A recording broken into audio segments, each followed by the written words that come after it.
지금 성인 ADHD 내담자가 이제 인간 중심의 이론으로 상담자가 개입하려고 할 때 이제 벽에 부딪히는 가족의 그런 가족으로 되돌아가면 가족이 변화하지 않는 것에 벽에 부딪힐 때 상담자로서 어떻게 이거를 다루어야 되는가, 어떻게 탐색해야 되나, 이제 이런 것들을 한번 정리를 해볼게요. 우선 이제 성인 ADHD의 이제 내담자의 어려움이 내가 계속 이제 이런 그 게으른 것 때문에 내가 너무 스트레스를 받아요.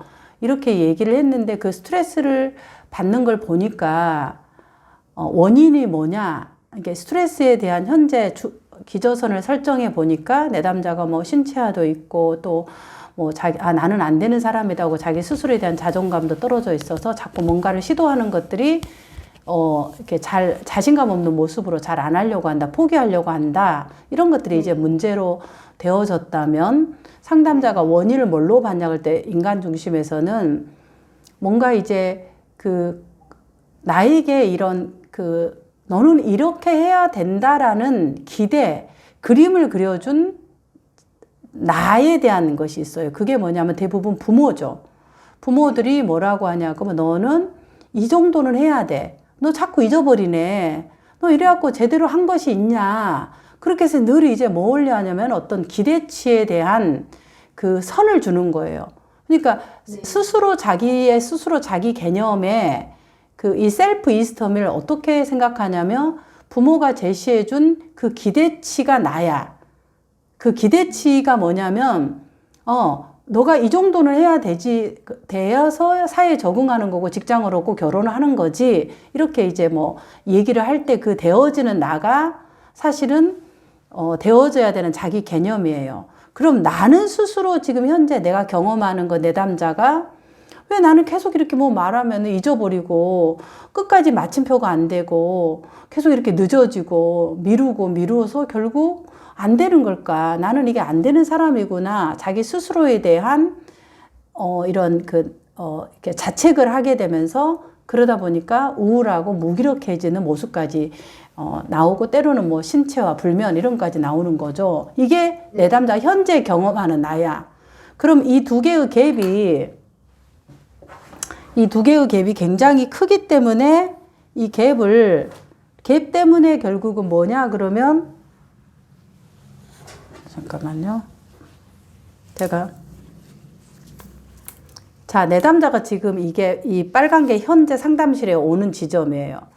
내담자가 여기서 온 지점에서 뭘 생각하냐면은 자기는 이 끝에, 오른쪽 끝에 있는 것이 부모가 주는 개념이에요. 이렇게 해야 된다. 이게 이제 인간 중심에서는, 되어야 되는 개념이고, 인지행동 치료에서는, 비합리적 신념이 되겠죠. 네. 그러면 이제 어쨌든 게슈탈트에서는 내사된 자기고 내사된 어떤 부분. 근데 이제 인간 중심으로 하니까 이렇게 되어야 되는 내가 있어요. 근데 현재 나는 어떤 걸 경험하냐면 이렇게 빨간색처럼 나는 좌절되고 무기력하고 안 되는 이런 걸 경험해요. 근데 이 경험하는 것이 지금까지는 이렇게 유지해 왔는데 이제 뭔가 취업이라든가 어떤 시점에 있어서 더 이상 유지할 수 없을 때 이 갭이 더 커지는 거죠. 이 갭이 이렇게 커져요. 이 커지면 우리 다리를 이렇게 붙여 있는데 다리를 완전히 갭을 크게 할수록 다리가 찢어지잖아요. 그럼 아파서 힘들어요. 그러니까 이 갭 때문에 정신적인 문제가 생긴다. 이렇게 보는 거죠. 인간 중심에서는. 그러면은 이제 상담자가 어떤 개입을 하냐 그러면 상담실에서 이 처져 있는 이 무기력, 우울, 나는 안 되는 사람이라는 이 자책에 대한 것이 아니라, 너는 그래도 이런 것을 하지 않았냐. 너 이런 부분도 있네. 하고 이제 자기에 대해서 알지 못했던 이런 이제 숨겨져 있는, 보지 못했던 이 주머니를 상담자가 보게 하는 거예요. 너가 이런 것도 했네. 이런 것도 했네. 보니? 이번에는 보니까 이런 것도 있네. 아이고, 자격증이 몇 개다 이런 것도 있네. 야, 너가 스스로 이런 부분도 한다 하고 작은 성취 경험들을 이렇게 끄집어 내서 내담자를 보게 하는 역할을 하시는 거죠. 역할을 해서 이제 조금씩 자기의 자존감을 알아가도록 하는, 보여주는 거, 이런 식으로. 봐봐, 너 이런 거 있었잖아. 이걸 한 거야. 근데 이렇게 해서 이제 내담자가 상담해서 갈 때는, 아, 그래, 내가 좀 이런 것이 있지 하는데, 되돌아가면은, 집에 가면은, 집에서는 어디예요? 이만큼 이제 이렇게 느꼈는데, 아, 내가 이런 게 있구나 하고 이제 느꼈어. 뭐가 이게 지금. 좀 쉽게 설명하려니 참 어려운데, 어쨌든 한번. 이렇게 이제 상담을 이렇게 보여줬어요. 이만큼. 근데 집에 돌아가서 보면 항상 어디에요? 부모는 이쪽에 있는 기대치를 얘기하는 거야. 그러니까 나는 항상 이 갭을 느껴요. 그럼 이 상담사가 뭘 다뤄야 될까? 이거를 내담자가 인식하게 도와줘야 되겠죠. 그게 인간 중심이야. 너가 생각하는 이 부분에, 민들레님이 생각한 부분의 것은 부모님이 생각한 기준인데, 부모님은 항상 뭐냐면 머나먼 궁극적인 목표, 장기적 목표를 제시해요, 부모는. 그런데 지금 상담사는 뭘 해야 돼요? 지금 현재 내가 볼 수 있는 이 조그만 것들을 보여줘요.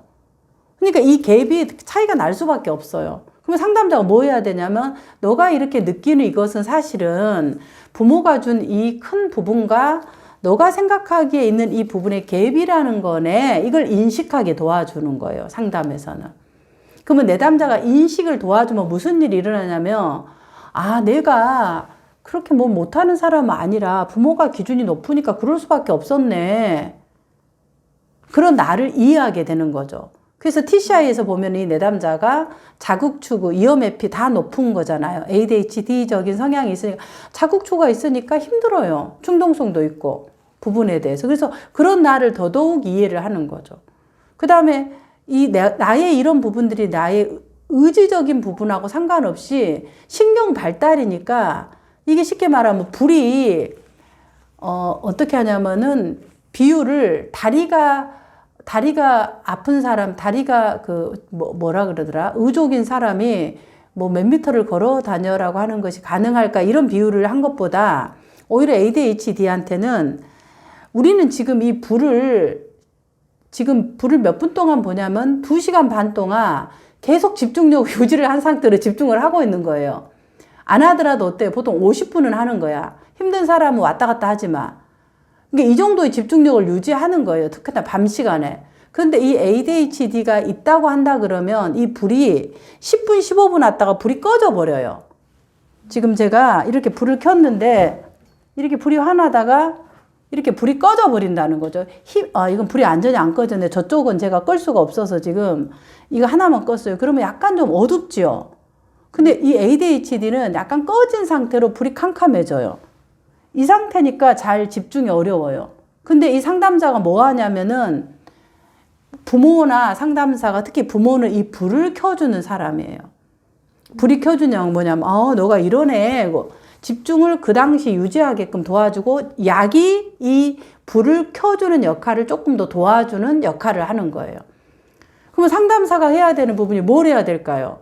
첫째는 내가 왜 그런지에 대한 나의 인식을 알아야지 내가 이 자책으로 빠져들지 않는 거죠. 그래서 이거를 도와야 되고, 두 번째는 이걸 돕기 위해서 부모가 주는 이 자책에 대한 기준을 그대로 받아들일 건지 나의 기준으로 가져올 건지를 내담자고 작업을 해야 돼요. 부모는 변하지 않아요. 왜? 부모는 ADHD를 가진 부모는 자녀가 그러면 자녀를 도와주려고 나름대로 불을 켜주는 거야. 근데 내담자는 그거를 뭘로 받아들였다? 나에 대한 과도한 기대로 받아들인 거예요. 그럼 이거를 내담자고 상담자가 뭘 해야 될까요?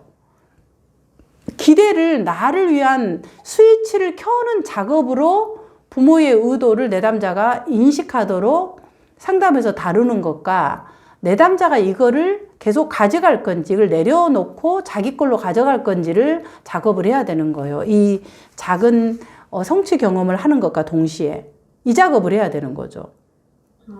근데 이 작업을 해야 되고, 두 번째는, 그러면 이제 내담자들이 근데 집에 가면 계속 부모들이 변하지 않아요. 나 혼자 하면 무슨 소용이 있어요. 이렇게 생각해요. 자, 이 내담자의 TCI를 보면 자율성 SD가 10점 이하예요. 자기 스스로 자기의 삶에 선택하고 책임지고 내가 유능하다라는 것들이 나와의 관계에서 굉장히 낮다라는 거예요. 그러니까 이 낮은 것들을 상담자가 내담자에게 돌려주기 위해서 성공 경험을 이렇게 날마다 보여준 거죠. 잘한 거예요, 이런 것은. 이렇게 해야 돼요. 그러면 자, 부모를 변화시키고 가족을 변화시키면 가장 좋지만 이 선에서 이게 변화시킬 수 없다면 이 선은 그대로 있어요. 자, 지금 이렇게 있어요. 그런데 이 부모를 변화시키는 부분과 내가 나를 변화시켜서 이 축을 이렇게 하는 부분하고 어느 게 빠를까요? 내담자한테 물어봐봐. 그러니까 지금 내가 나는 이런 사람이야 그러면 이런 줄이 팽팽해져요. 근데 이것에서 부모는 그대로 있지만 당신이 이 줄을 놔버리면 어떻게 돼요? 이렇게 되는 거죠. 이렇게 되는 거. 그러니까 줄이 어때요? 부모는 변하지 않고 그대로 있지만 내담자 스스로가 자기에 대한 변화가 이루어지면 이 축이 바뀌어진다는 거예요. 그러니까 이게 가족 체계에서 한 사람의 변화가 가족 체계의 변화를 이룬다. 이게 가족 체계적 관점이죠. 그래서 우리가 개인 상담을 하는 거예요. 가족을 하면 베스트지만 그럴 수 없는 경우는 내가 나를 변화시키는 부분이 되어도 가족들은 변화되어지는 거예요.